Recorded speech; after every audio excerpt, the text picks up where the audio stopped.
Encore quelques jours pour un peu de frisson au musée des Confluences de Lyon qui va refermer Vénénum. L'exposition revient sur l'incroyable ambiguïté de ces substances et leur rôle dans l'histoire et la culture, la science et les croyances, la médecine et la criminologie.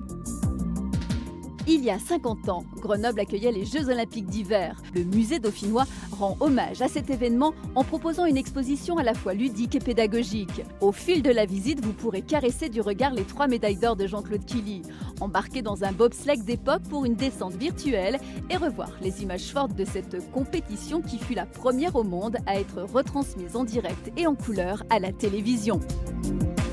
Le parc des oiseaux de Villars-les-Dombes accueille sur 35 hectares 3000 oiseaux de 300 espèces différentes, vivant dans leur environnement naturel.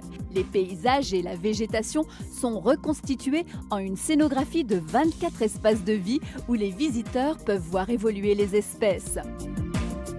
À suivre, ce samedi 14 avril, l'Ultra-Montée du Salève, une course de 6 heures non-stop durant laquelle les concurrents doivent effectuer le plus grand nombre possible de montées du Salève et utiliser à chaque fois son célèbre téléphérique pour redescendre.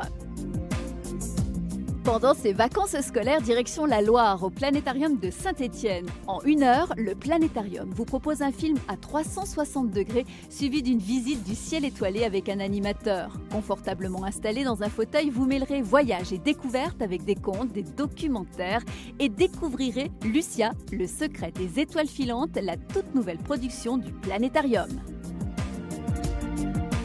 Revivez la Révolution française au manoir de Végou, situé à Charbonnières-les-Varennes, à 20 km de Clermont-Ferrand.